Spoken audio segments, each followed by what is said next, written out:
Las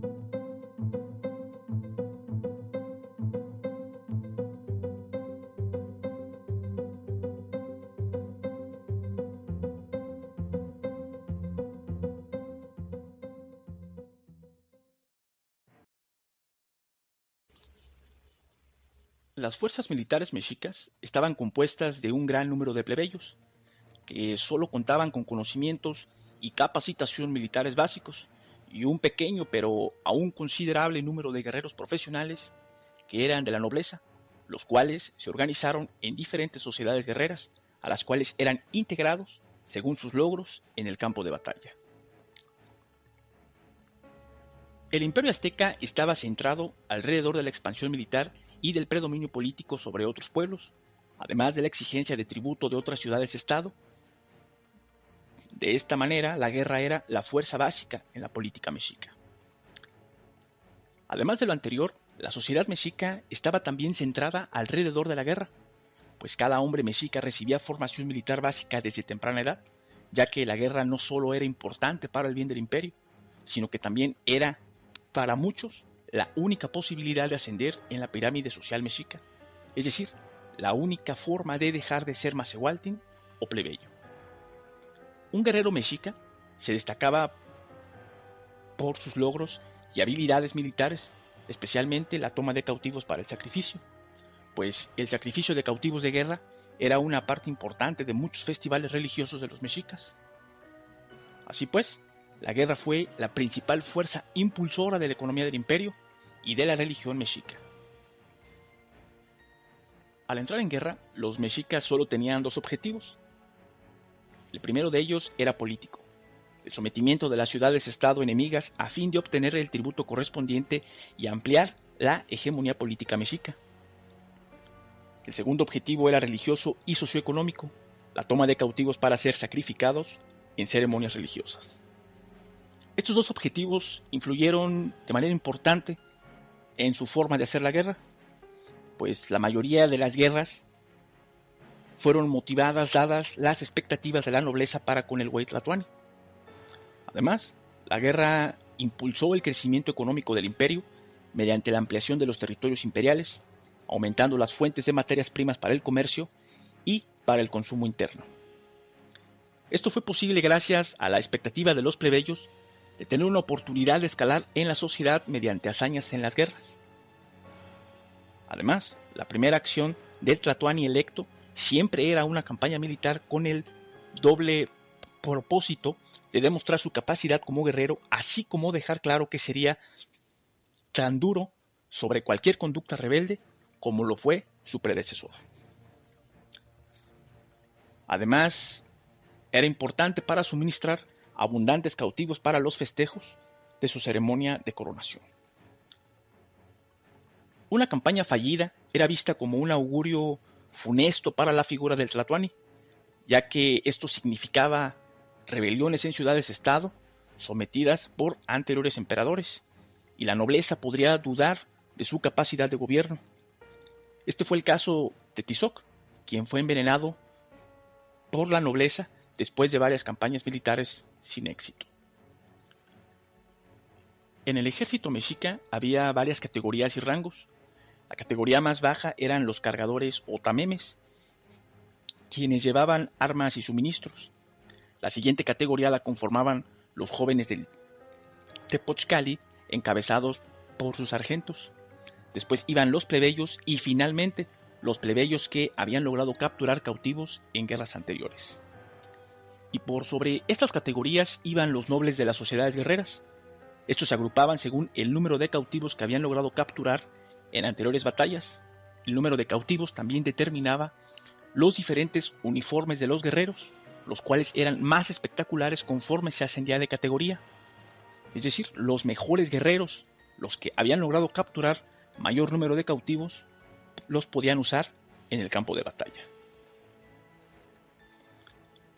Los guerreros sobresalientes en la batalla eran ascendidos a nobles y podían introducirse en alguna de las sociedades guerreras, al menos entre los guerreros águila y los guerreros jaguar. Los hijos de los nobles capacitados en el Calmecac, sin embargo, sí tenían que entrar en una de las sociedades ascendiendo a través de los diferentes rangos, como cualquier otro soldado. Los guerreros podrían pasar de una sociedad a otra cuando tuvieran suficientes méritos. De hecho, cada sociedad tenía diferentes modos de vestir y diferente armamento, así como diferentes estilos de pintura corporal y facial y adornos en el uniforme. El nombre Tlamaní se utilizaba para designar a los plebeyos que habían tomado cautivos dentro del ejército mexica. Los Huextecatl eran guerreros que habían capturado al menos a 2 cautivos. Se destacaban por su uniforme rojo y negro y sombreros cónicos. Este rango fue establecido después de la campaña militar contra los huastecos, liderada por el tlatoani Ahuitzotl. Los Papalotl eran guerreros que habían capturado a 3 cautivos. Este rango llevaba insignias en forma de mariposa en sus espaldas, de ahí su nombre. La mayor sociedad guerrera fue la de los guerreros águila y la de los guerreros jaguar.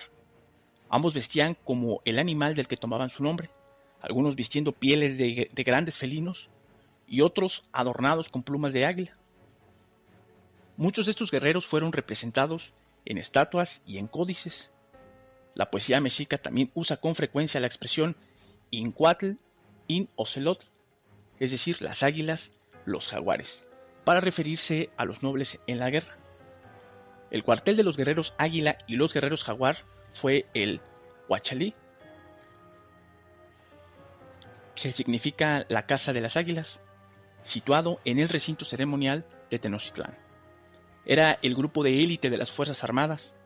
Algunos códices recogen la leyenda de que entraban en profundo estado de meditación y podían permanecer en un sitio de cuclillas y sin moverse, sin comer ni beber durante al menos 2 semanas, simplemente esperando el momento oportuno para atacar y matar de un golpe a su enemigo.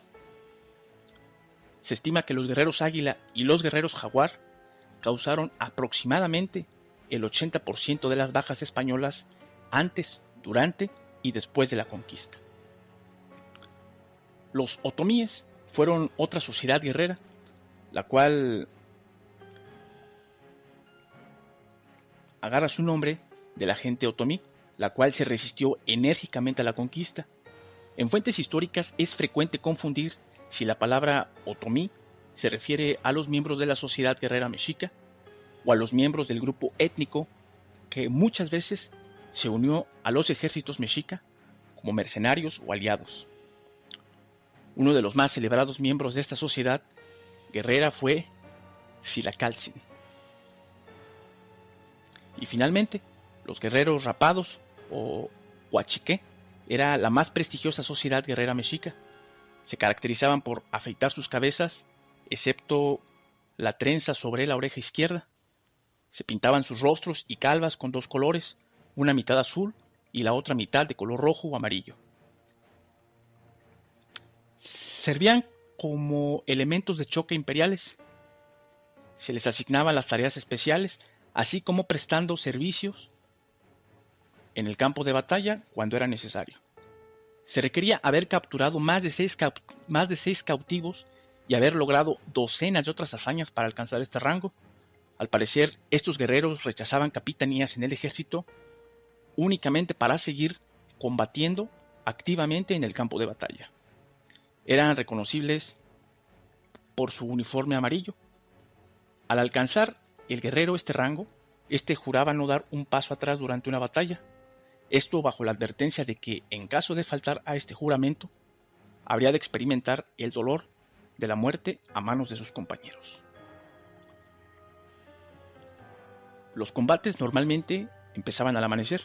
Se utilizaban señales de humo para avisar sobre el inicio de una batalla y para coordinar ataques entre diferentes divisiones del ejército. La señal para atacar era dada mediante instrumentos musicales como los tambores y conchas de caracoles. En ese momento, los guerreros se lanzaban al ataque y durante esta fase, antes de la lucha cuerpo a cuerpo, se utilizaba el atlatl. Esta arma lanzajabalinas era la preferida para tiros cortos, antes que las hondas y arcos. al resultar ser mucho más letal. Los primeros guerreros en entrar en combate eran los más distinguidos guerreros de las sociedades Huachique y Otomí. Luego seguían los guerreros águila y los guerreros jaguar, y finalmente los plebeyos y jóvenes que acudían por vez primera a una batalla. Hasta bien entrado el combate, los rangos se mantenían y los mexicas intentaban acorralar o flanquear al enemigo, pero una vez que el combate comenzaba a intensificarse, las filas se rompían y cada guerrero libraba su propia contienda mano a mano. Los jóvenes que acudían por vez primera a una batalla, normalmente no se les permitía luchar antes de que la victoria mexica estuviera asegurada, luego de lo cual se trataría de capturar presos durante la huida del enemigo. De hecho, se dice que durante las guerras floridas, los guerreros mexicas solo capturaban a sus enemigos en lugar de matarlos, a veces cortando un tendón o incapacitando de otra manera a sus enemigos. Esto ha sido utilizado como argumento para explicar la derrota de los mexicas ante los españoles, aunque hoy día se ha descartado dicha posibilidad. Otras maniobras tácticas de los mexicas consistían en fingir retiradas y luego emboscar. Los pequeños grupos de soldados mexicas atacaban primero y se retiraban, con lo que atraían y hacían caer al enemigo en una trampa, llevándolos a lugares donde había más guerreros ocultos. Si un enemigo intentaba refugiarse en su ciudad, la batalla continuaba, pero como normalmente el objetivo era conquistar una ciudad, no destruirla, una vez que la ciudad era conquistada, el templo principal era incendiado. De esta manera se proclamaba a lo lejos, a todos los pueblos cercanos, la victoria de los mexicas. Si los enemigos aún se negaban a entregar el resto de la ciudad, esta debía ser incendiada, pero esto fue muy poco frecuente. La muerte era una parte esencial de la cosmovisión mexica, lo que se refleja en la gran importancia que tenían eventos como el sacrificio y el entierro. Sin embargo, los guerreros constituyeron un elemento aparte de este complejo ideológico y cultural.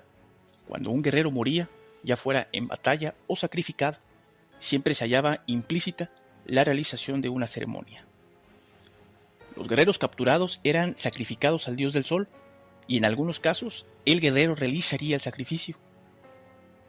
Si un guerrero moría en combate, su cadáver sería incinerado allí donde cayó, en el campo de batalla, en lugar de su altepetl. Esto dada la propia preferencia de los guerreros. Asimismo, una flecha del guerrero caído en el campo de batalla sería llevada de vuelta, sería adornada con las insignias del dios del sol y luego quemada. Los mexicas creían que tanto los guerreros caídos en combate como las mujeres fallecidas durante el parto arribaban al mismo lugar en el otro mundo. Esto debido a que los mexicas consideraban que el parto mismo era una batalla. En razón de lo anterior, morir en dicho acto era equiparable a morir en la guerra. El duelo de los guerreros caídos era largo y muy sagrado.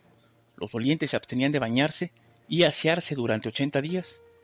Estas acciones se realizaban con el propósito de esperar que el alma del guerrero caído alcanzase el paraíso del dios del sol. Las mujeres desempeñaban un papel único en el luto de sus maridos muertos. Estas mujeres llegaban incluso a llevar los registros de sus maridos muertos con ellas a donde quiera que fueran. Asimismo, durante el luto, las viudas se soltaban el pelo y la danzaban en pena al compás del sonido de los tambores. Los hijos también lloraban a sus padres muertos. Durante el luto llevaban consigo una pequeña caja que contenía las joyas y tapones para los oídos de su padre. Si un guerrero águila moría, su funeral sería en el santuario de los guerreros águila.